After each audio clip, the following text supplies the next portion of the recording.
Today is the day for the College Football Playoff Board of Managers.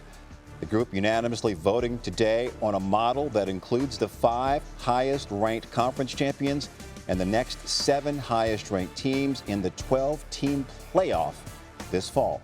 Now, here's a look at what the 12-team bracket might have looked like if it was in place for this past season. The 4 highest-ranked conference champions would have gotten a bye.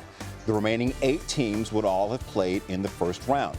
One thing to note here is that even though Oklahoma was ranked 12th entering the playoffs, Liberty would have grabbed the last spot as it was the 6th highest-ranked conference champion.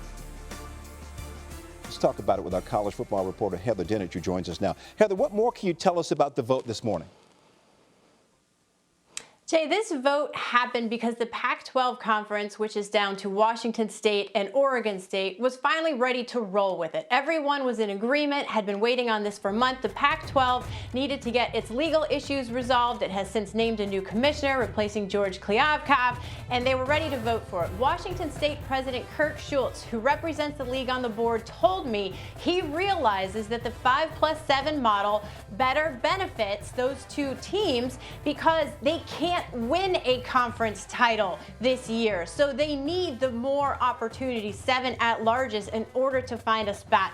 But Jay, one thing that people need to realize about this as we talk about 5+7, the 5 highest-ranked conference champions, is to be careful as fans, members of the media, not to assume that that 5th conference champion is always going to be from the so-called group of 5, because there could be a year like 2021 where Cincinnati at the time was the American Athletic Conference champion in the top 4, and Pitt, the ACC champ, was number 12 on selection day with 2 losses. So yes, normally you're looking at the ACC champ, Big 12 champ, Big 10, SEC, and a group of 5 conference champion as your 5 guaranteed spots. But there could very well be a year where that ACC champ has 2 or 3 losses and is ranked behind maybe an undefeated Tulane. So that's why the wording is not specific in terms of where these conferences, these champions are coming from. That is a good reminder. We appreciate that. What are the implications of all of these changes on a team's path to a national championship? Well, one thing college football fans need to prepare themselves for is the fact that they could be following a top 4 team.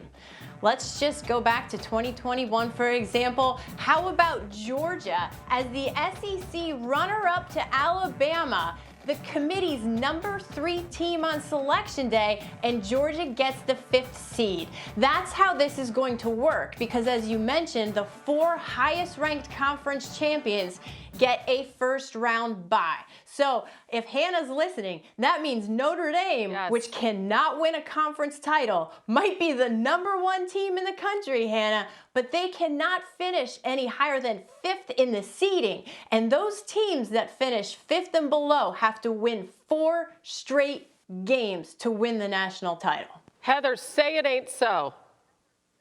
Good luck. When you said you hope Hannah's listening, I knew Hannah was listening.